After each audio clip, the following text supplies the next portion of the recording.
The Fujicast is an independent loading zone production. Kev, I want you to be honest with me. Have you been in Malmesbury all the time during, well, notwithstanding, of course, having to go out and do a bit of shopping, and I think you've had to do some commercial work or something, but have you not travelled abroad or anything in this time?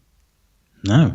Not been anywhere? No, I had to go out. I had to go and do some commercial stuff last week, and I think that's the first time I'd left the Shire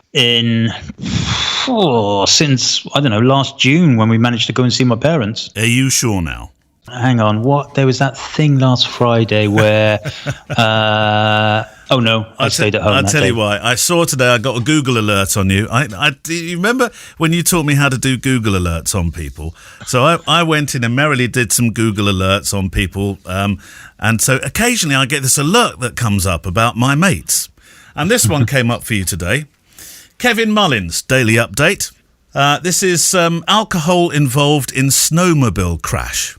That was me. While on Grouse Street, one of the group, Kevin Mullins of East Bethel, lost control of his snowmobile on the ice-packed roadway, spun and... Oh, I've got to click on. Spun and... Oh, it says unavailable data.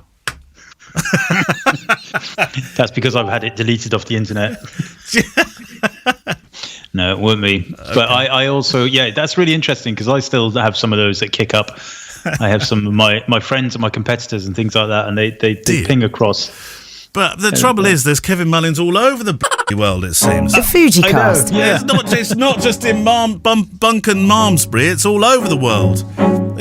When you did this thing, you were supposed to say to me how I could tell that it would always be you. I didn't realise there'd be so many blooming Mullins. Best name in the world, that's why. Obviously. Anyway, welcome to the Fujicast, you and your questions from our electronic mailbag, and of course also through the Fujicast private Facebook group that you're welcome to become a part of. If you're sending mails in, click at fujicast.co.uk. If you are not a Fujifilm shooter, do not worry. It's a big, open, armed, big-hearted community here, and whatever flavour you shoot, you're very, very welcome. Kev's Book of the Week this week. What have we got this week, Kev? This week we have got women street photographers. Women street photographers. Yeah. Okay. Superb. And well, actually, it's you with the guest today as well. Next week, I think it's Jane Odell, who I spoke to, but this week it's going to be Daniel Meadows. Yeah. Lovely gentleman. Tell me about Daniel Meadows a bit. Oh, well, you have to wait to see on the interview, but he's one of the, I don't know, like legendary documentarists, I reckon, in my mind anyway, of the kind of 70s and 80s and all that stuff. Ex-teacher at the Newport Documentary School, along with David Hearn, Martin Parr, all those good guys. Yeah, great, beautiful work. That place bred quite a few names, didn't it? It did indeed, yeah. Do you know what I was saying to him? I used to drive past that every day on the bus on the way to school. I used to think it was a mosque. What? Did you? Yeah. Are you sure? Yeah. Right. Yeah. Okay, well, Daniel Meadows will be on the show. And actually, my mistake, he's got a two-parter, hasn't he? It's two parts, and Jane Odell is in a couple of weeks' time. By the way, last week, when I was editing the show, it does appear, Kev, that you are sometimes overly confused during the programme. I only judged that by actually having to take out quite a few confused moments last week, which I started then just to compile in my spare file here. Now, these aren't made up or repeated. This is you. Right. Bear with me.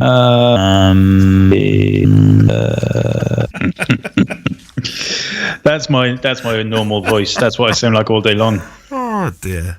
Anyway, sorry, Kev. Right, who's going first? You or me? I'll go first. You went first last week. Yeah. I'll go first. So this is from the questions for the show thread on the Facebook group, which is getting very bare, people. Is it? Come on. We'll start with a quick one from Peter Langman. He says, with a revival in film photography, do you think Fujifilm would ever reintroduce the 35mm to use with the XF lens line? A 35mm? Film camera, presumably. Oh, right. I thought you meant the lens for a minute. No, 35mm film camera. Yes. I'm not the person to answer that question, of course, but I very seriously doubt it. Purely even though, yes, film is does seem to be a lot of people using it again or more these days, I still would imagine it's a tiny number in terms of the comparison versus digital photography. Yeah. So I would very, very much doubt that they would bring in a new camera to use the XF lens. Of course, they've got you can get old Fujifilm film cameras, and other brands exist. And I'm not sure whether you can get adapters and various things to go backwards that direction. No. But I doubt it. Do you not even think it will be on the we shall consider pile? Well, it's almost definitely on the we shall consider pile, because we shall consider means no. Does it? Oh, I didn't realise that. That's the Japanese way of saying no. Oh, I just thought it was, we'll put it on a long line of things that may come up in the future pile. No. Because all of the things I've ever asked, well, not all of them, but a vast majority of things I've asked for, yes, we shall consider. Because they don't like saying no. Japanese people, I don't think any of the Japanese team have ever said no to me, ever. Really? It's always, what I have learned is we shall consider means no. No. Okay. All right. Well, I'll bear that in mind now. I just thought it was the politely sort of line it up and we'll get round to it in 2029 sort of pile, but obviously no. Obviously not. No. Yeah. One from Mark Sandford. Hello, both of you. I just discovered your podcast and I like it. It's very interesting. And otherwise, Kevin, I'm like you with the X70. I had one since it was available. There we go. Kindred spirit here, Mark. I hope they'll do the X80, and in the same vein of the X70, I bought a Ricoh GR3, a very discreet camera and sharp lens. Have you ever used the Ricoh GR3? No, but I've had plenty of people come on my street photography workshops when I've done them in the when we could do them before. Yeah. A lot of people use those Ricohs, and they are nice looking things, and they produce nice images. Not as nice as the Fujis, of course, but they are nice. because he used it because his X70 had a problem with the shutter, you see, so there's the excuse. But if there is an X80, I'll buy it in a heartbeat, he says, with better video, tilt screen, integrated flash, etc. I'm going to listen to the older podcast now. It's the first time I've really listened to a podcast. I wish you well, bye, from France. That was it, really. It wasn't a question as such. It was just a nice sort of mention of... And in terms of street, though, since you mention it, though, and we don't know when we're going to be out playing again, but do you think when we're allowed to, that you will crack straight on with the street classes again? Yeah. I can't wait. And also, I'm moving into my new studio in 2 weeks' time, and I need to earn money to pay for it. So, as soon as we can, I will, definitely. Desperate. What sort of... However, I am at my wit's end with the people who are, going out and saying it's work.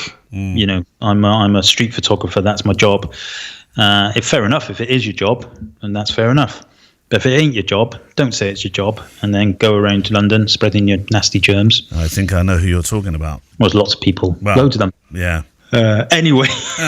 We decided to start recording these later in the day so we could be a little less, because we were doing them at like 8:30, 9 o'clock in the morning, and we were both a little bit like so we decided to do them at later in the evening.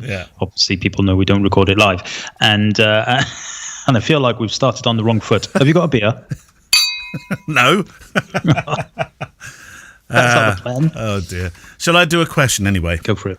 Since that was more of a kind of comment about the show. Alan Schleisinger sent in a question a few weeks ago for Ask Andreas. As I listened to your podcast in the last couple of weeks, I realised that I misspoke and actually meant the question to be for your engineer guest, who is Carl, of course. Sorry for the confusion. The question was regarding the bluish tint to the image in the EVF of the XT4 in certain lighting conditions. But not in the LCD or in the final image from the SD card. My local Fujifilm rep states that it's a known issue and an artifact of the high resolution of the EVF.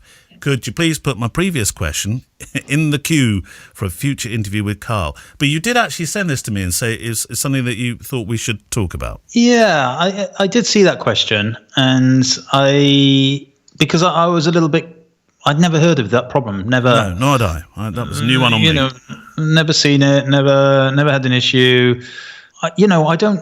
I looked. I went on the internet. I searched for it. I searched for known issues. Blue, tint, EVF, XT4, all that kind of stuff. Can't really see anything. So I don't know. Carl may know. We can ask him directly. But there are, on the later models of the Fujifilm cameras, you can change the color tone of the EVF itself. The LCD, so maybe factory reset test, all that kind of stuff. Don't know. Funny enough, I'm looking right now on FujiXforum.com, and I'm looking at a post by a bloke called Dan M, and this is from October the 7th, 2017. And the post is, "Hi, I found my LCD on my XT2 to be much warmer than the EVF or the LCD on my XT1. Is this a malfunction? Should I inform Fujifilm? My black and white images look sepia." And then he's put a comparison. and the reason why I'm laughing is because he's got the Q menu of both of his cameras. And the custom settings, custom one is Acros Mullins. Oh, right. There's your problem. Mullins has put something in. He's put something in your machine, so he has. Yeah. So don't know. Pass is the answer. I'm really sorry. I've never really experienced anything. Could possibly be a malfunction. Could be the setting for adjusting the color of the LCD. Could even be just the way that we all see things slightly differently. It could just be that what you see on the LCD is not what you're getting in your JPEG. It's I find it rare that it's identical anyway. So could just be something like that.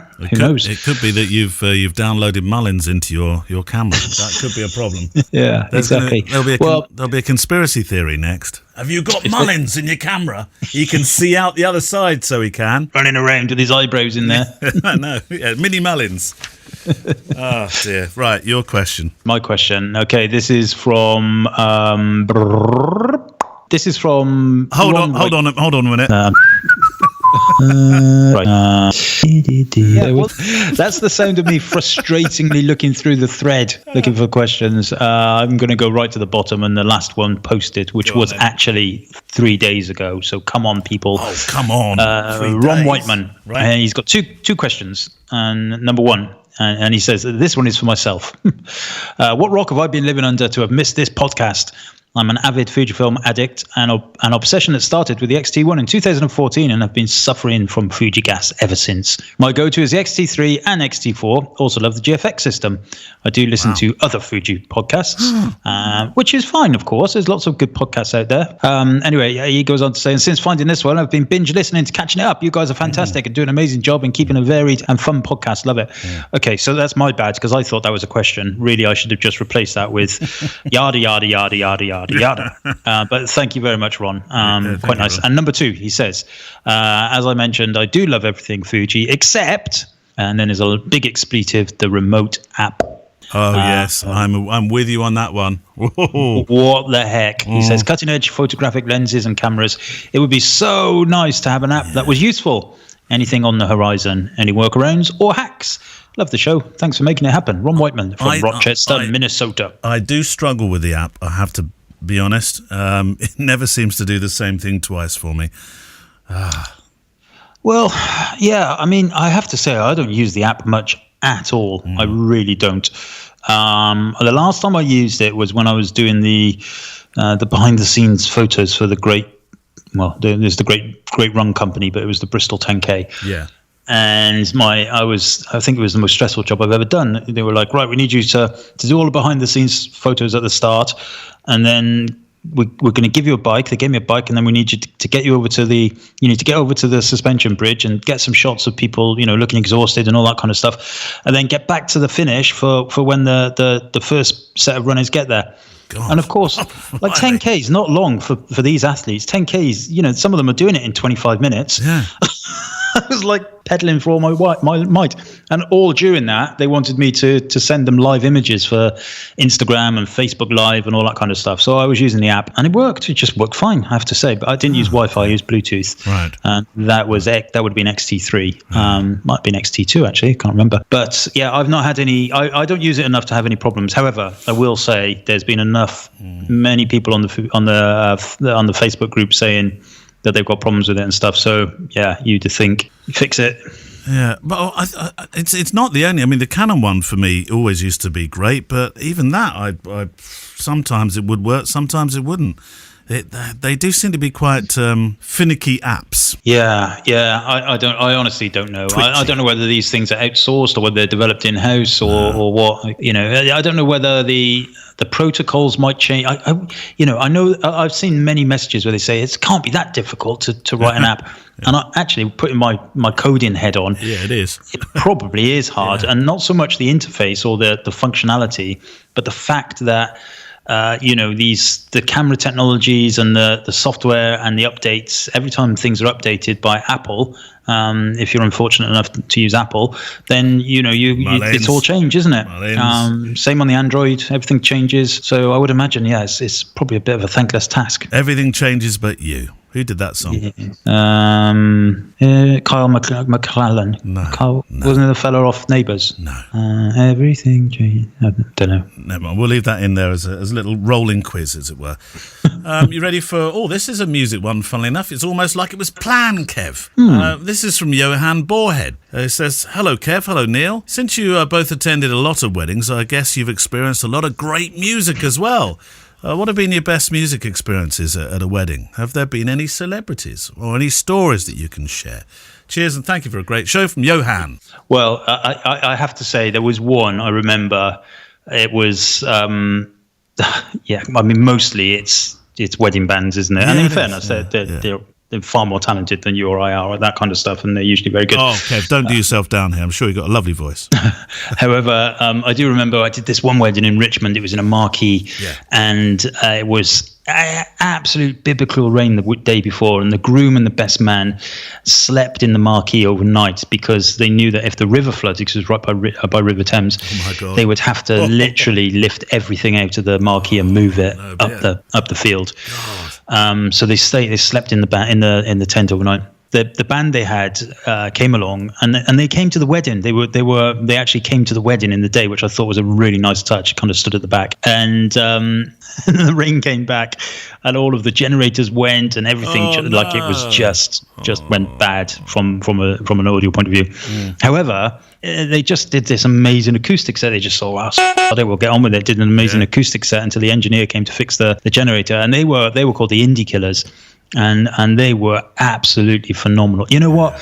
I was looking at the guy, the lead singer, and he had a guitar and he had all these tattoos and everything, and he was Welsh. And, he didn't have a beer belly, he had lots of hair, good-looking bloke, all the girls staring at him and everything. And there I am with my camera around my neck and my little pot belly and my suit that didn't fit me properly, and, Columbo. My shoes with half the laces undone, for 5 foot nothing. Yeah. I felt a little bit inferior, I have to say. But they were brilliant. The Indie Killers, excellent band. I just looked them up on the internet. You can press play on their website. It's all covers. But I did see a punk band quite a while back. They were very good, actually. Properly thrashy, properly punk. But I do remember looking back along the audience, and the bride and groom loved it. It was their kind of thing. It was a brilliant wedding. But Grandma wasn't so keen on it. Oh, I just remembered another story. I did a wedding. I was a guest, actually, in fairness. I was a guest. It was a friend of mine. And although I was the guest with the camera. Yeah.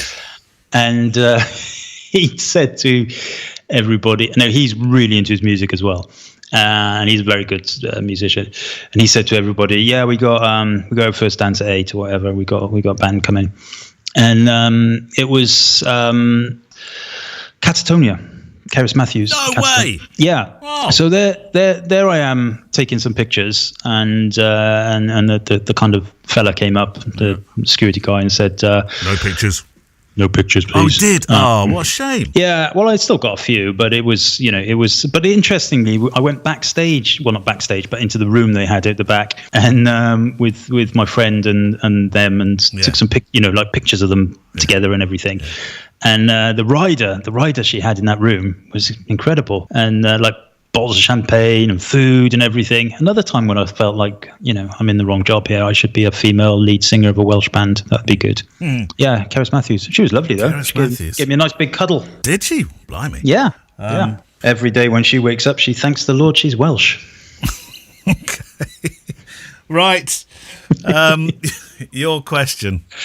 Oh, right. Back to the real world. Back to the real world. Okay, this is a good one from Jeff Petrie. All right. And he says, is camera or lens sharpness overrated with digital photography? Why do so many photographers make such a fuss about it? Well, this all comes down to character, doesn't it, really? Because some people like it to be absolutely super sharp, tack sharp. Everything's going to be every little pixel in place. But other people like it to be a bit more, filmic. Yeah, it is. Yeah, I mean, of course, there's certain styles of photography where it's imperative. You know, it just has to be sharp. That's I suppose if you're doing product photography, high-end portrait work, fashion work, yes, of course.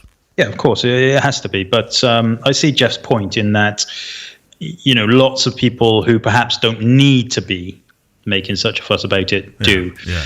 And yeah, you're right. It's character. But it's pixel peepers usually, isn't it? Yeah, you know, they're zooming in and you know, and 100% and all that kind of stuff. And you have to think, hang on a sec. These pictures are going to be squished within an inch of their life into a JPEG, which is a highly compressed format. There's a difference. There's clearly a difference between something that's got character. Maybe either motion in the image or it's shot on a lens that doesn't have a very sharp pinch point, or something that is just simply missed focus. That's a different thing. And you do often see people who totally miss focus and then try and pass it off as art, darling. As art. I've done it. That picture of Keris Matthews was out of focus. Anyway, people. It is character, isn't it? And it's interesting that I think I wonder how many people listening think about this when they first started, you know, getting into, if they were late in life to photography, how many of them kind of, when they started researching cameras and lenses and everything, were obsessed by the reviews and everything about the sharpness, you know. And I remember one of the main complaints about the X100, the original X100, was that it wasn't pin sharp at f2. And it wasn't, and neither was the X100S or the T or the F, because they all use the same lens. They never changed the lenses. And you know, when the X100V came along, which has a new pin sharp lens, they were even thinking about, as far as I remember, putting some kind of option in the menu to, you know, that maybe they would call it character to make it not so digital. You know, so it's horses for courses. Yeah, you've got to get it right in the image that you want, but character plays a big part. Right, Christoph. I think we've got time for one more before the interview. Christoph Modot. Hello, Kev. Hello, Neil. Great last two episodes with Andreas. His passion for Fujifilm cameras is contagious. I'm an Olympus user. My EM5 weather sealed is great for landscape, macro and wildlife photography. Yes, that's right. Here in the Quebec region. But I struggle a little for low light indoor portraits. I'm also in a sort of bokeh addiction period and can't get what I want with my 45mm 1.8, which is 90mm equivalent. So I thought maybe buy a used full-frame version like a Canon 5D Mark III or a Nikon D610 with a 50mm, or I could also buy for the same price a Micro Four Third lens with a 1.2 or 0.95 aperture and get somehow a similar result. But maybe there's also an in-between solution with Fujifilm in the used market for £600 to £800 or so. Or should I just deal with my gear acquisition syndrome? Or you could go to mpb.com. Oh, I'm on the wrong program to be promoting that. But you could. You could. I sold all my stuff through MPB. Should we start doing an advert? mpb.com. Bing bong. Okay, so, well, the Fujifilm camera is irrelevant to the lens, to the lens, to what you're trying to achieve here. Yeah. It's all down to the lens, really. If you want the bokeh, and you have to look at like recently the F1 50mm F1 is basically as bokeh as you're going to get. How much you can get 0.95 aperture lenses, third-party ones that fix the X mount. Right. £600 to £800. If you're looking at a camera and a lens, you're going to be hard pushed to do that. You would get a second-hand X Pro 2, X Pro 1, XE3, any of the cameras that depends on what you're shooting, of course. If you're doing portraits or whatever, then it doesn't really matter what the camera is, to be honest with you. If you don't need speed or low light or all that stuff. So the camera, yeah, you can get a cheap secondhand camera, but I would be tempted to point you towards the 60mm 2.4 macro lens. No, 2.4 doesn't sound like it's got the deep bokeh that you want, but it has a creamy bokeh. Don't do that, Kev. It's not late at night. Oh, do you want me to do that with ASMR? That's it. Ready. Creamy bokeh. Oh, my Lord. Oh, you got bokeh very excited with that one. Yeah, so the 60mm 2.4, which you've got my one. I'm sure of it. Yeah. There it is. There it is. That's a good option because I think you'll get that quite cheap, secondhand at least. You're never getting this back from me. I love this lens. It is a very nice lens. I mean, you can reverse vasectomies quicker than that focus is, but it's a beautiful lens. What, Kev? I have to remember that one. Oh dear. Would you like him to repeat that one? How about no? All right, no, maybe not then. Okay, right. Time for our. Well, it seems an inappropriate way now to introduce this amazing guest of yours, Kev. You started. Oh, yeah, that was bad timing. So, tell us a bit about our guest today.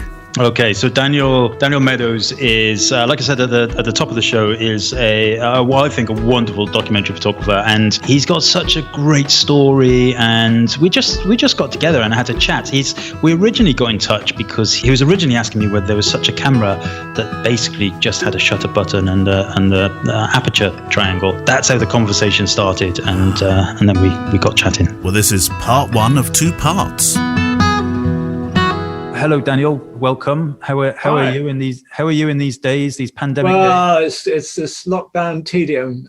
So yeah, it's a delight to be kind of released from the prison of this pandemic for a moment, to be engaged in lively conversation with you, Kevin. Thank you so much. Well, thanks for coming on the show. Where are you actually living at the moment? What part of well, I live in Wales. I live in Monmouth. And I have lived here for more than half my life. We came in 1983. Like I said, for those that don't know Daniel, he has an incredible body of work, and we will talk about more of that. But I think if you let us know how it all started, I think Manchester Polytechnic with the yes, likes indeed. of Martin. Yeah, no, I went to Manchester Polytechnic in 1970 to study photography. The Poly was a good place, actually. Looking back, we were really lucky. We're lucky for several reasons. I think the first thing was that we were a kind of mismatched bunch of people, most of whom had been rejected by other colleges. So Manchester hadn't been our first choice. But so we were blessed because we had, like I was there with Brian Griffin and with Peter Fraser and Charlie Meacham, Kate Mellor, Martin Parr, of course, was there in the same year as me.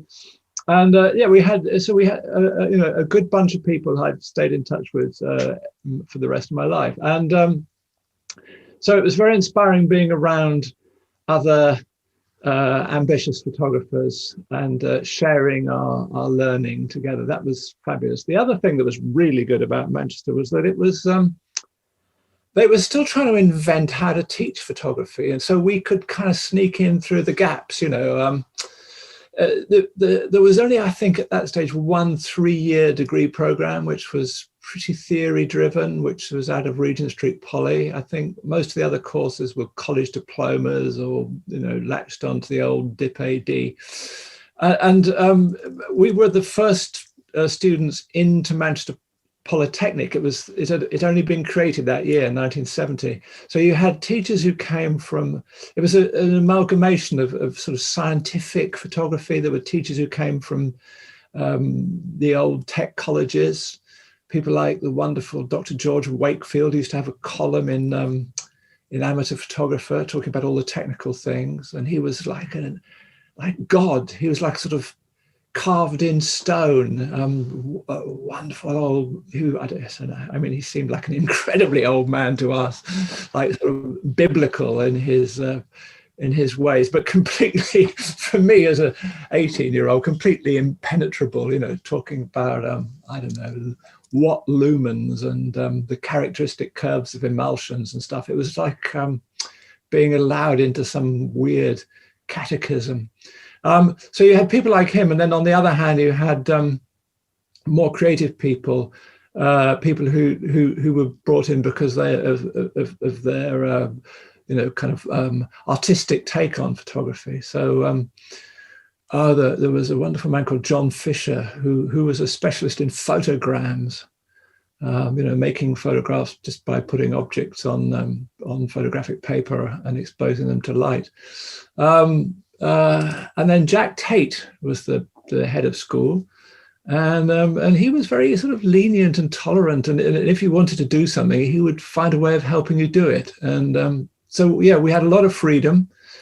I don't remember it being academically very rigorous. There was practically no teaching on contemporary photographic practice, but there was a lot of enthusiasm, and we kind of filled the gaps ourselves because that enthusiasm was something that we shared with the people who were teaching us. Yeah, and was it around about that time or towards the end of the course that that you went to the barber shop and did the pop-up pictures, if you like, as we call them? Yeah. No, well, as a student, I was living in Moss Side because it was cheap, and Moss Side was a mixed community, mainly immigrants from different generations. So there were a lot of Irish from a previous generation living there. A lot of people of African Caribbean origin, well established, owning their own properties, and there was also a newer influx of people from South Asia, India, and Pakistan. So a wonderful, lively place to be. But it was being regenerated, completely demolished. They just were flattening the whole of Moss Side at that time.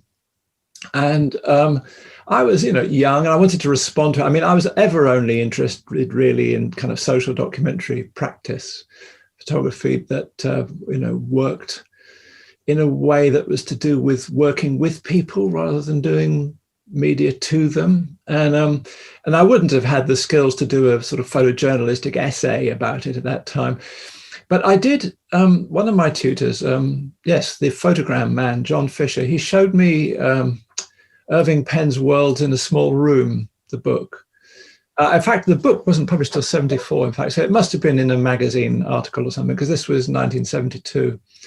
And I thought I could make a small room, because I discovered that you could rent properties that were about to be demolished for almost nothing, very little money.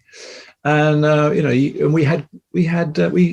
tuition fees were paid for by the state and everything at that time. And so, if you didn't buy too many records or drink too much beer, you could save a few bob. And I spent that on renting a little barber shop, and I opened it as a free studio and invited people in to have their pictures taken for nothing. And it ran for about 8 weeks, and then, mostly just on Saturdays. I did have a little dark room there for a while, and I tried to show local kids how photographs were made and so on. But that's a project that's lived with me. I was 19, 20. I was born in 1952, so 72. Yes, I was just 20. And that's a project that continues to live in my life. And that just this week I did I recorded an interview with somebody who appeared in one of those photographs when he was 14, a 14-year-old lad, who of course is now, in his 60s. And we had in these pandemic times, you're doing a Zoom interview with me, which is a nice way of doing it.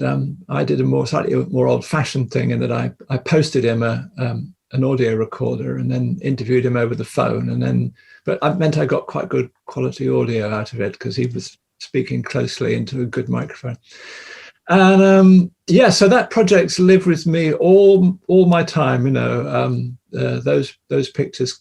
It was such a a love of that community, an incredible anger about the way it was demolished, how many people were pushed out of the housing market, had to go back to renting from owning, were pushed into flats and so on, given bad housing.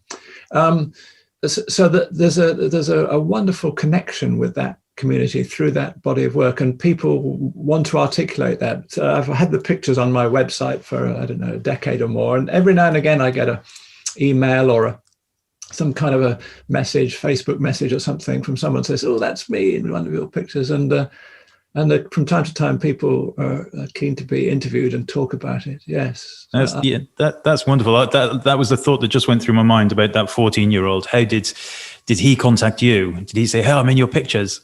Yes.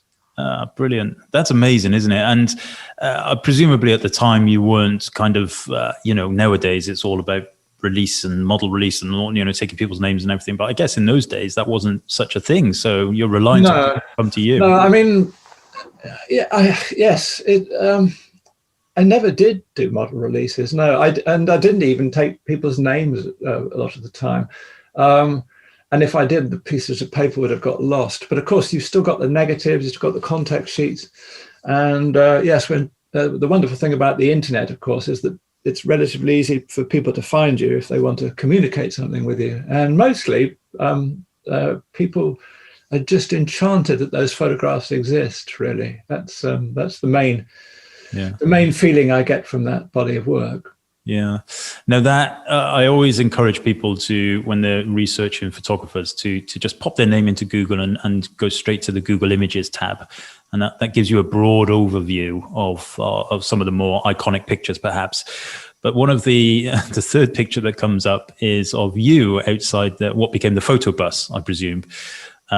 3 pictures on this I think red double-decker bus. No, it's a black and white picture, but it's a wonderful, wonderful picture of you with your camera. So I guess this was an extension of that time. You just went on the road. Yeah, Kevin, you're absolutely right. I mean, the shop worked beautifully for me because, I mean, we were kind of, I wouldn't say we were hippies, but we were into that sort of alternative, or I was certainly into that, like we were rejecting the way our parents' generation did things. It was, the end of the 60s, beginning of the 70s. And we were all looking for alternative ways of doing just about everything. And I wanted to try and do something, a portrait of Britain, but not in the way that, it might have been done by, I don't know, people from the older generation, the Lord Snowdens and the Litchfields and the Cecil Beatons.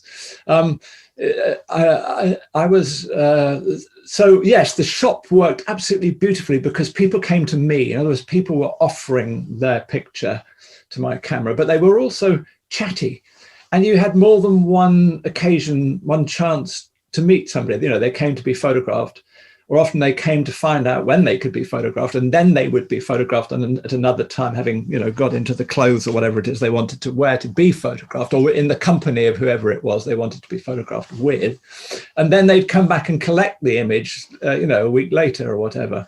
And so you'd have 3 chances to chat to people. And I've always tried to do audio recordings, and the first audio recordings I did do were in that shop. But then I thought, this is just so brilliant. It's such a wonderful way of being able to work with people. And also, you could put the pictures in the window of the shop. So when you weren't there, there was a sort of mini exhibition for people to look at. So I just thought, let's try and put this on wheels. And I spent the whole of my last year at art school trying to raise money. I mean, nowadays you'd call it a Kickstarter or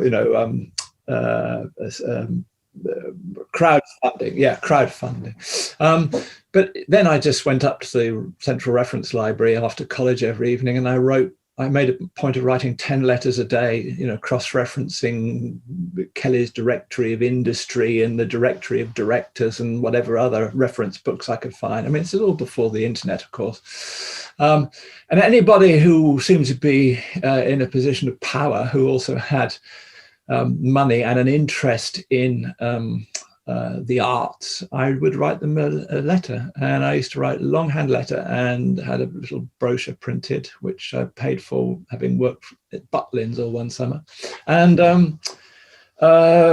And yeah, I'd send 10 letters a day, and I got into this sort of rhythm of 10 letters a day because you always got something back out of 10. You know, one would give you either, well, not often money, but often supporting kind of some, you know, like Calagas gave me free heating and gas for my cooker on the bus, and the Fun Alliance Insurance gave me free insurance, and I did get money as well. But yes, so I spent a whole best part of a year trying to raise the dosh to do the bus project, and I never really ever got as much money as I wanted. So, you know, the bus I bought was a 1948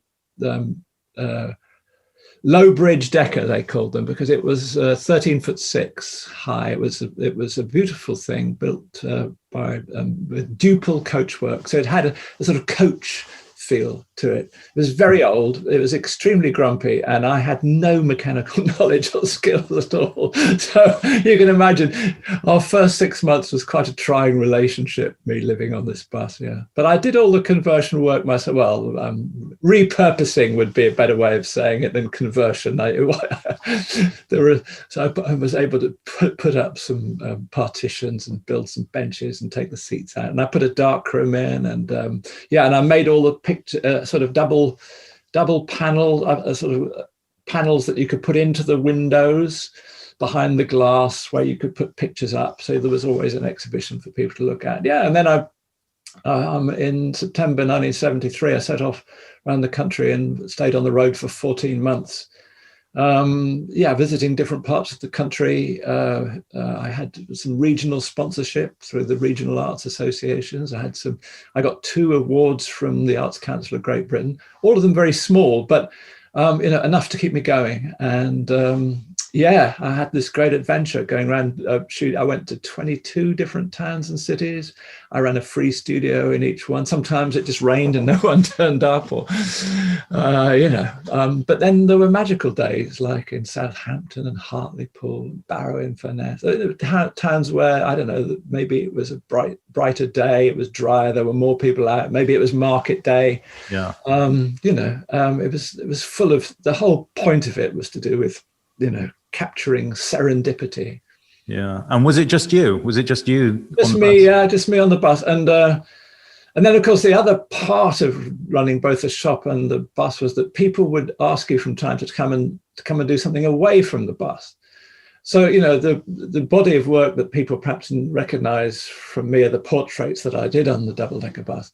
But there's also quite a lot of picture journalism, or anyway, documentary reportage of things going on around the country. I don't know, strike meetings, road protests, and just going with people to where they were working or where they were living, and spending some time just wandering about with people and catching up on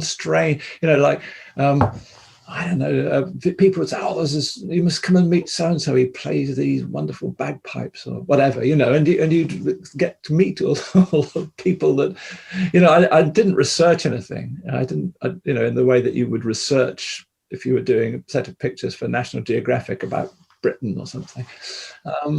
No, I just let people tell me what they wanted me to photograph. It must have been a great experience. It's something, that's kind of like a focal point of life, isn't it? When you look back over your life, what one looks over their life, and they think of these periods of times, that must have been just incredible, absolutely incredible. It was. It was also, what's lovely about both those projects is that they both followed me through the rest of my life, and that I've stayed in touch with a lot of people that I photographed. And in the 90s, I did a sort of like 25 years afterwards, I revisited people from the 70s. Who obviously had then grown up. Because a lot of the people who came to be photographed were teenagers, people didn't have cameras in the 70s. And if they did, it was dad who had it, and he took it out on the summer holiday or to a wedding or to some special event. And it was, a camera that stayed in a drawer in the kitchen or in a cupboard in an office or a bedroom or, somewhere where, the kids didn't get to play with it and the teenagers weren't photographed. And so, teenagers being in the 70s, they were mad about their haircuts and their fashion and so on. And they wanted to be photographed. And it it was an interesting time in history in that it predated the coming of the mobile phone and the popularity of everybody being able to take pictures all the time. It predated the selfie and all of that. Well, but it came after a time when people were at least aware that you could be photographed and that having a photograph was a valuable thing to have on you. Yeah, no, that reminds me when you said that about one of the wonderful videos you've got on Vimeo, and the one I'm thinking of is I think it's called 8 Stories, and there's a quote at the beginning, and it says something along the lines of, at the time the camera was an interesting thing to people, whereas now everybody has one. But if you were being photographed, you thought, oh well, I must be an interesting person then.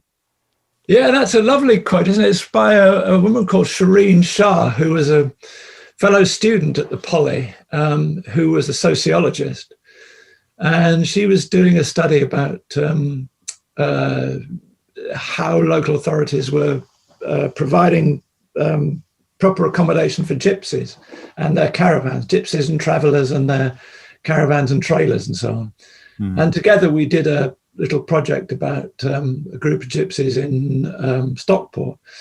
And then years later, I mean, she grew up actually to become an actress, and she had a career, quite a good one as an actress. And she now lives in New Zealand. But on a recent trip back to the UK, I sat her down in front of an audio recorder, and we looked at the pictures again, and that comment came out of looking at those pictures. And she's a very wise, grown-up person. Yeah, it's a wonderful quote, and I suppose it's that kind of thing now, isn't it, that people struggle with these days.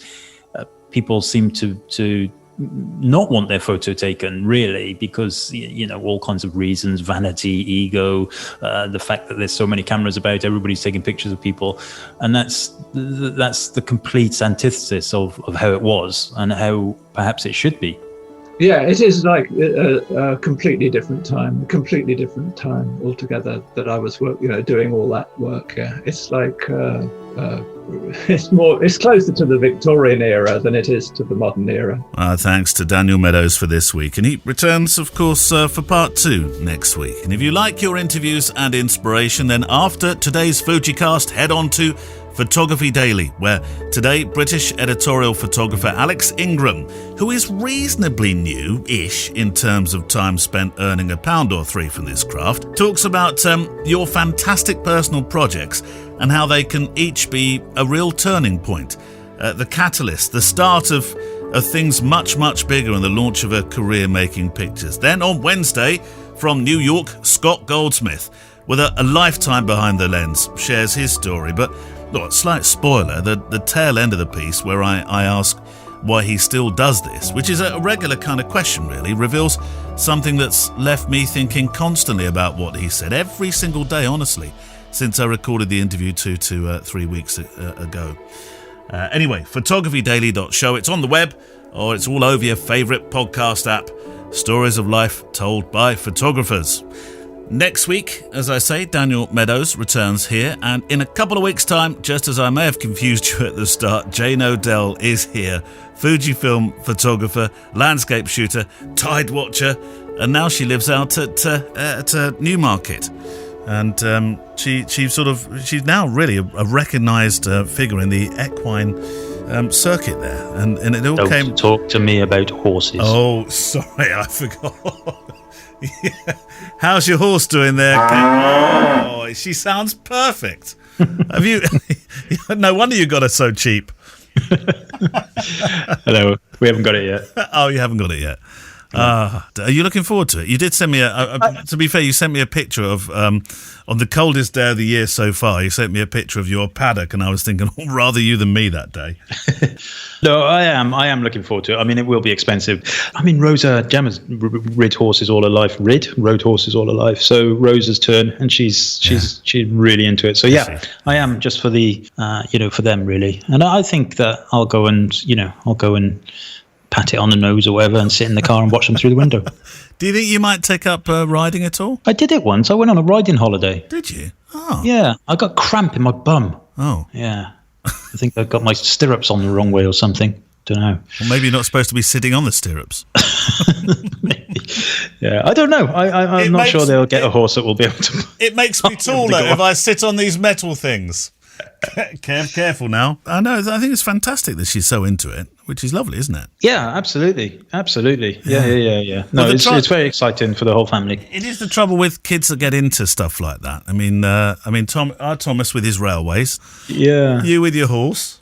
Jack's just got into flight simulator. I'm a little bit worried about that because aeroplanes are quite expensive. Oh yeah, well that's because he's been talking to Albie on the internet. Is that why? Okay. And Albie's like, I want controllers, and we got him a steering wheel, and then we got throttles and things and stuff. Well, he started. He said to me, "What aeroplane should I fly first, Dad?" And I said, "Well, if I was you, I'd start on something like a little Cessna, get used to it." So he started on an Airbus A380, and then couldn't work out why he was steering off the runway all the time, getting very annoyed with me. Although I spotted it, I said, "Well, the trouble is here, son. I'm no expert, but if you put full throttle, if you put full thrust on the two starboard engines, you're bound to go the other way, aren't you, my darling? Towards Heathrow." I was lead support for Microsoft Flight Sim back in 1995. Well, I told him this. I said, "Have you got any problems? You phone Mullins." And he said, "Well, why?" And I said that I told him a little lie, actually. I said, "You designed it." Yeah, that is a big lie. I said, anything Kev does not know about that program just is not worth knowing. You ring him up because he designed it. I did, however, write part of the manual for Flight Sim 95. Did you? There you go. Yeah, I was part of the manual writing team. So if you're ever on an aircraft and somebody says, our captain and co-pilot, funnily enough, have just all taken sick, can anybody fly the aircraft? Would you and Albs get up the front there and just do a sterling job? Yeah, easy. Yeah. Ailerons, ILS. I could fly ILS with my eyes closed. No problems. Okay. Yeah. All you have to do is press the full. You got to remember to press the full stop key when you land, though. Otherwise, the brakes don't go on. Well, and it's as easy as that, ladies and gentlemen. Not a problem at all. Right, questions. Shall I go? Because you've got your book review in a second. Yes. So this one is from long-time friend of the show, Anna McCarthy. Dear Kevin and Neil. That's very formal to start with, isn't it? Yes. Greetings on this snowy lockdown. Well, it might not be so snowy now, of course. We had snow for one day. Poor Thomas, he thought he was going to have a snow day, and he was rather counting on not having it because he can go to school because we have a key worker, ladies and gentlemen, a key worker in our house, and which means he's allowed a school place. And but he was devastated. He couldn't because the snow arrived and it thawed within like an hour. Yeah, some of my friend Mark, he listens to the podcast. He's up in Scotland. He lives right in the middle of nowhere. He runs a farm up there. He's making a distillery as well. A nice guy. Anyway, he sent me pictures of like 15 feet snowdrifts and his little boys, his little kids playing in it. And I was showing him to Albie. Albie was not impressed. Yeah, that's true. Anyway, a question about definitions. Oh. And this is specifically about what to name those things that we give to our wedding and family clients on top of their set of still images so that we're clear about what they're getting. Okay, so here we go. She's laid it out. There is something called a slideshow, which in its original form is something my dad used to sit us down to in the late 70s as a sort of kind of like a family event with his slide projector and screen at the ready. Usually a glitch of some sort and everybody yawning and sighing while he said, wait a minute, almost ready. So back to the definitions. I've laid it out for you. Slideshows, a reel of stills. Slideshows with an accompaniment of music designed up to the emotional tempo of our pictures so that couples reach out for their hankies with overwhelmed joy. Slideshows with stills, music and real audio footage, like the vows, speeches, family chatter. And finally, there are slideshows with stills, music, real audio footage, and video film footage. So here's the question. When is a slideshow just a slideshow? And when do we get to call it a photo film? Given that technically that word doesn't really make any logical sense if there's no film footage in it. Very good point. Back to the drawing board. Or perhaps you think this is just not something folks care about, and photofilm is as good as any word to describe all those things to our clients, whatever they have on them.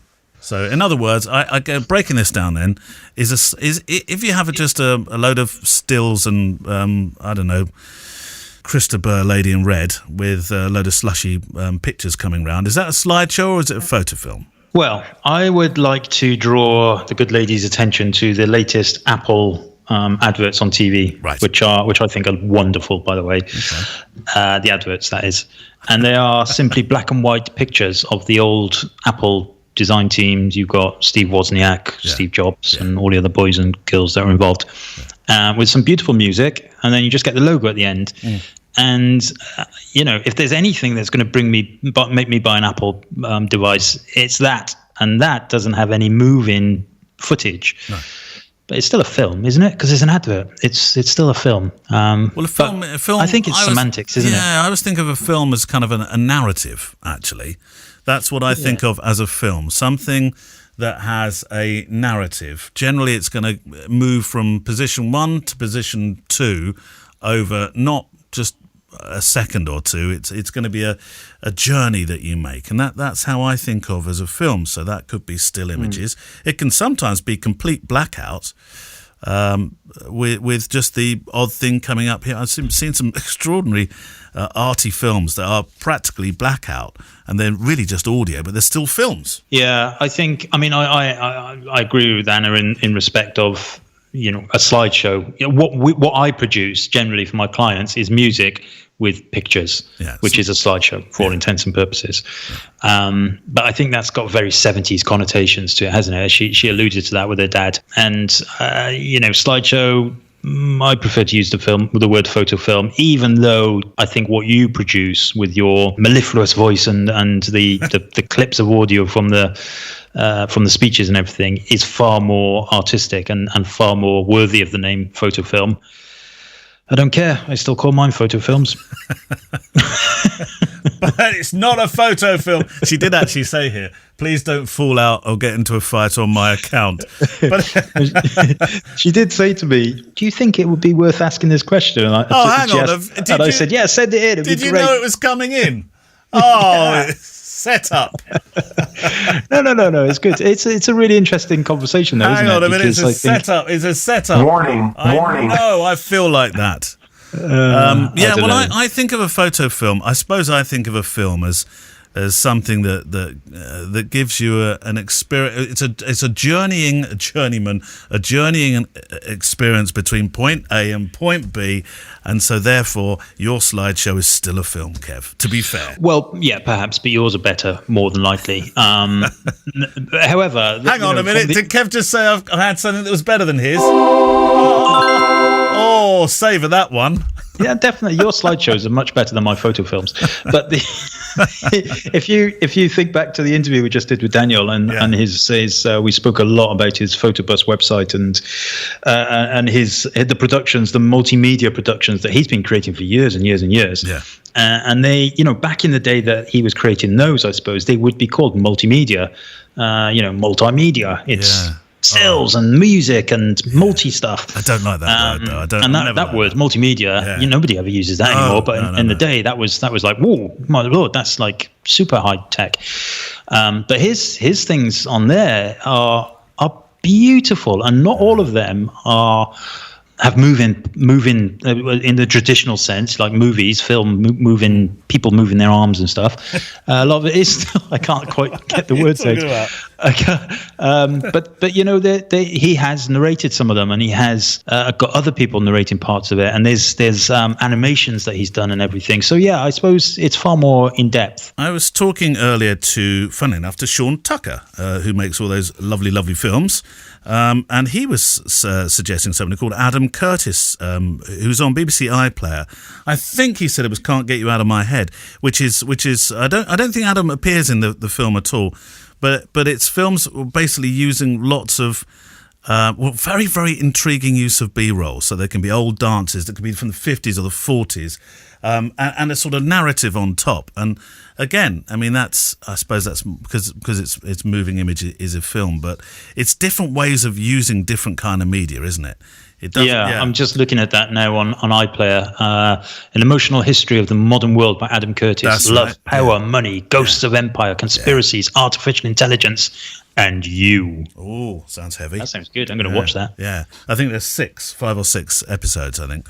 And then I found something earlier, which I sent you this, but you didn't really have a chance to look at it before I rang you on Skype today. But the website is takeapicturetelastory.com, all one word. Takeapicturetelastory.com. And the reason I've got to this particular chap is an American photographer called Robert Gumpert, Gumpert, is because I've been speaking to a photographer in this country called Adam Aitchison. And Adam is the photographer that was wrongfully arrested for making pictures outside an asylum centre, and because he was a photographer, I think he was seen as a bit of a troublemaker. It was a really, really interesting story. But one of the things that Adam had shot, he'd made this amazing series of prisons being behind bars in this country. Really interesting stuff. And anyway, we were talking about his other work, and he said, "Well, have you seen Robert Gumpert stuff?" And this does make sense with the multimedia thing that we're talking about. Because for years and years, Robert Gumpert in America has been making these outstanding black and white portraits behind bars in the not just maximum security, but prisons in America. But every time that he's made a picture of somebody, he has also recorded just a minute of them talking about themselves, such as... My first time coming to jail, it's been stressful. It's nothing like you would ever imagine. Which I think is a really interesting way, Kev, to make a... I mean, that's a. If you put those together, that would be a photo film, because you've got them talking, haven't you? And you've... Yeah, I agree. I mean, that looks amazing. I'm looking at the website now. But yes, there's lots of different, very talented people out there, isn't there, that do different things. Yeah. But yeah, multimedia, photo film, slideshow. Adverts. I don't know whether we actually got Apple adverts. I don't know whether we actually got an answer for Anna there, but we didn't disagree too much though, Kev, did we? Really? No. And actually, those Apple adverts, though, I think are beautiful. You can watch them. Look them up on YouTube. Yeah. They're wonderful. I love all those black and white. They did steal the advert off Microsoft, though, because the old Microsoft adverts from 2 years ago were the black and white pictures. I knew you were going to say that. Paul Allen and Bill Gates asleep on the table drinking Coke. Right, book of the week. What do we have, Kev? Right, so this book is not released yet. It's available in March. So if you do pre-order it, you will be guaranteed a first edition, which is always good. Yeah. We were sent this. It's not something I bought. It's called Woman Street Photographers. Yeah. Now, I think they've taken the SEO approach to titling this book. So when you search for women street photographers, you're going to find it. It's not. There's no kind of fancy name to this book. It does what's in the inside. Yeah. So the book itself, it's a lovely book actually. It's a nice big square hardback. Listen to this. You just killed something.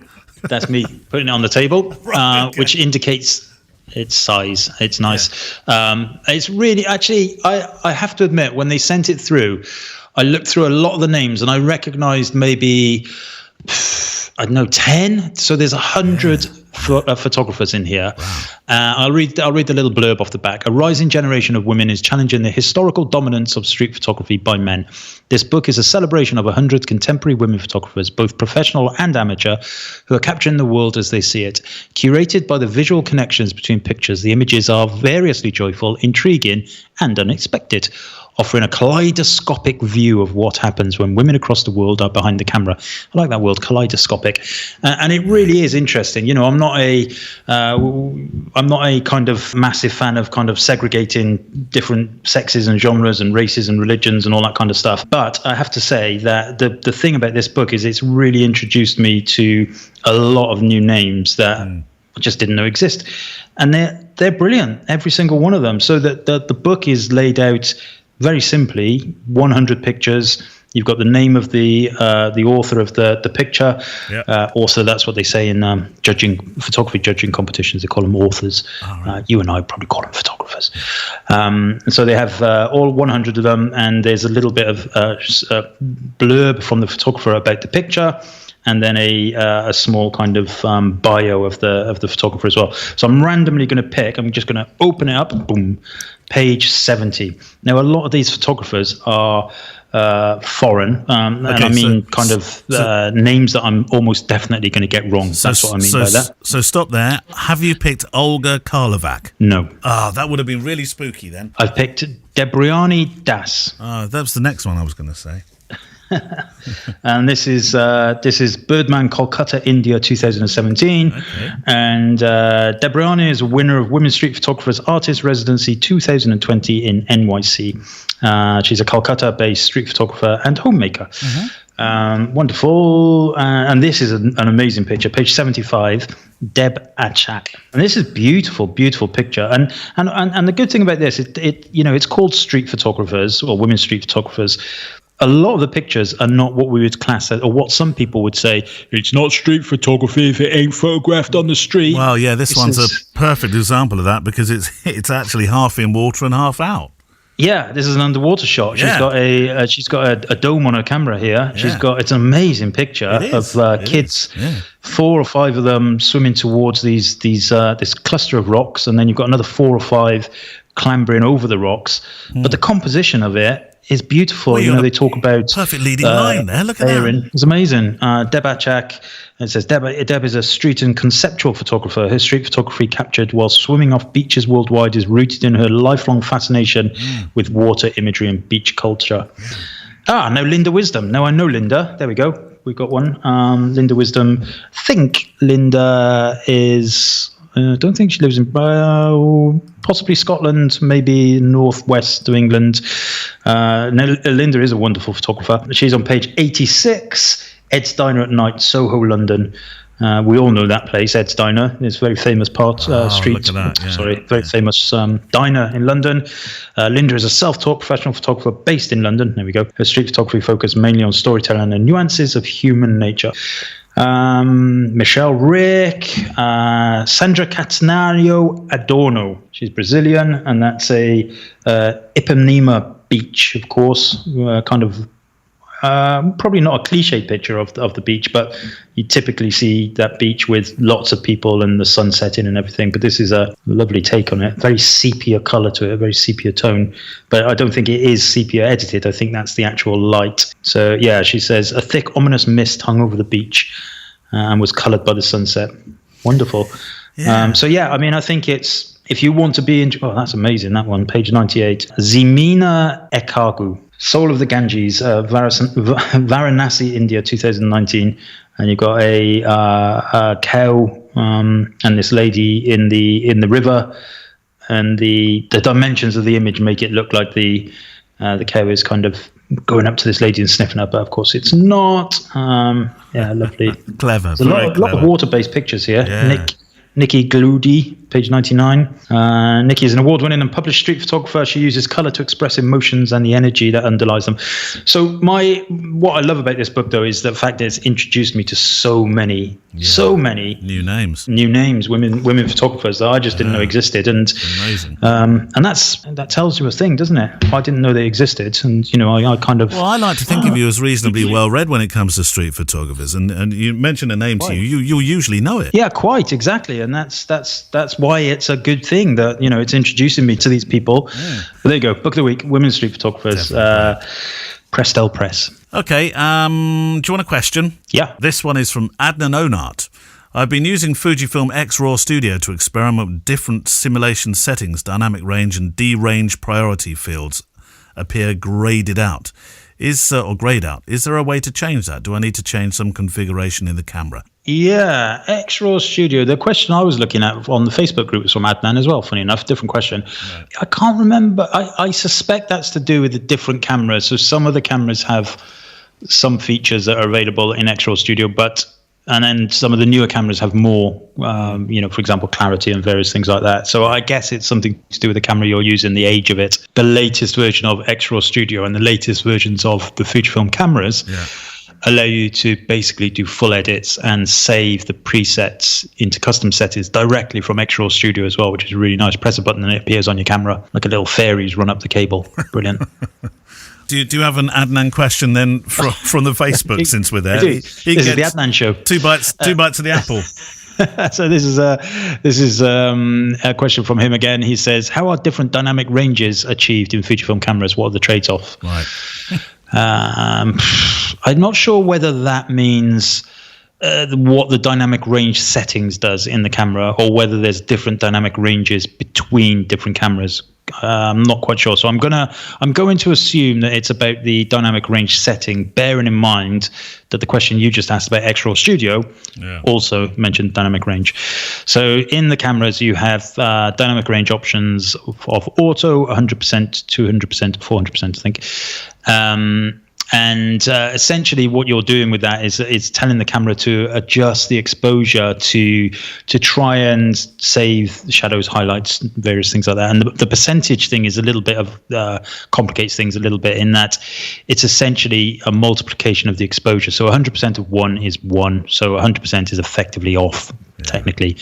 So if you're shooting at 400%, I think your minimum ISO will be 800, and so it will affect the ISO to try and make sure that it keeps the shadows and the details in the shadows and the highlights. That, I think, is what the question is about. It is one of the questions I get asked the most, is about dynamic range in the Fujifilm cameras. And my advice, remember, it only affects JPEGs. So if you're shooting RAW, you can just ignore it completely. And my typical advice to people is, unless you're doing something with very, very highly contrasting areas, such as taking a picture of the sea with a bright sky above it and the sea's dark, then I would just leave it on 100%. Don't put it on auto. I used to suggest people put it on auto in the older sensor days, because it was different then. But in the newer sensors, where you can bring the ISO right down to 160, and the actual sensors in the cameras are far more, just better, then I typically set it to 100%. You've always said to me 100%. That's what I've always done. Yeah. We've got a comment and a question. Have we got enough time? Let me have a quick look at the timer here. Is it nearly time, gentlemen? It is nearly time, gentlemen, please. So shall I a quick a sort of a mention and a question. Peter Evans. This is quite. I like the way he's written this, though. Peter Evans, with myself only very slowly creeping back online after half a year, pretty much living mostly offline for the sake of mental health, I completely failed to note you had a Patreon thing going, you two. This in spite of you mentioning it on your podcast and the blimp you sent over the major town centres of Britain scattering leaflets to all and sundry. Anyway, I'm happy to support you guys for all that you do, especially considering how I'm very much missing the Fuji X conferences I was enjoying in Bath. Oh, we did like those, didn't we? Huh? Yeah. They'll come back. They will. I'm not sure we'll be able to go back in the same hotel after the behaviour of one certain executive last time, Kevin. But no comment. Say no names, but it was quite a noisy corridor. And I'm looking this year to digging my way deeper into the Fuji community and bringing my own photography and witterings back online. Hope is all well with you guys, that my modest contribution will make a tasty hipster beer each month, or help justify yet another photo book purchase to the wife. All the best, you and yours, Pete. Thank you, Pete. That's very kind of you. And one from Edward Hubbard. Last one of the week. Quick question. I had a 128 gigabyte card corrupt. Fortunately, I was able to recover the files, but I am now having trust issues. This isn't a relationship show, I'm afraid. So, A, is the card a candidate for reformatting and rehabilitation? Or B, should I kill it with fire? Tell you what you do. You take it down to the old nag that Kevin now owns, and you put it under the horse, and the horse can tread on it. There we go. Yeah, get rid of it. Never. If you have a corrupted card, never use it ever again. Get rid of it. Don't trust it. Have you ever kept a card that I don't think I've ever kept a card where I've had problems with it. Even if it's a sort of slight problem, you think, no, never again. Don't darken my doorstep. No, never. Although saying that, I don't think I've ever had a corrupted card, I have to say. Never had a corrupted card, Kev? No, not that I can remember. Shh. Touch wood. Yeah, touch wood. Yeah. Touch everything. Yeah. Touch my tin of Stella. Okay. Well, look, that's it for another week. Thank you to our guest this week, Daniel Meadows, and also to you with your questions, of course, that you've been sending in. If you can send us a question, you can do it two ways, actually. You can send it. Kev needs the Facebook ones, don't you, Kev? I do. Come on, otherwise I'm going home. You practically are. So send it. How do they do that then, Kev? On the Facebook group. Facebook group. We obviously not everybody's in Facebook, but the 2,000 of you that are in the Facebook group, there is a thread that's pinned to the top. It's called Questions for the Show thread. Yeah. Just fling your question in there, and we will get around to it. That does not mean that you cannot put the questions elsewhere in the podcast, in the Facebook group, and people can answer it. Yeah. Or you can send it in the old-fashioned way, which is click at fujicast.co.uk. Or a handwritten letter. We haven't had a handwritten letter yet. I don't think we've ever had in 2 years a handwritten letter, have we? No. Well, where do they send the person who sends us a handwritten letter question? Where do they send it to? Bunker Malmesbury. Kevin, Bunker Malmesbury. I wonder if it would get to you. Do you think if they put Mullins, Bunker Malmesbury, it might stand a chance? It would get to me because Postman Matt. Oh, there we go. Every time I get a parcel that comes through the centre, there's a little smiley face on there that Postman Matt does. Hang on a minute. So I'm not sure this is against the law to suggest you should send a letter that's inappropriately addressed. But if somebody were to send, that'd be like a competition. The first one that actually gets to Kev, if it's just addressed to Mullins in Bunker Malmesbury. They're probably a bit busy at the moment delivering PCR tests and various things like that. That's true. Yeah, but they do. No, come on, don't be so miserable. They also send out letters of love to people and cards. True. And stuff. Well, it is Valentine's weekend. Well, it is. Have you got Sam something? Have you? Oh, is it this weekend? Well, it's last weekend now in real life, but it's this week coming in our life. The boy's in trouble. No, of course I did. And also it's on a Sunday, so no nipping up the Tesco's garage or whatever. You won't have anything. I'm doing handmade stuff from now on. Anything I can build in wood and nail together. Right, music from Blue Wednesday, supporting music from the incredibleartlist.io, and we will see you next week. Bye-bye, Kev. Bye-bye. The Fujicast is an independent loading zone production. Email the show with your questions and words of wisdom to click@fujicast.co.uk. Email any complaints and political nonsense to our wives, who will deal with your comments in their own good time and in their own good way.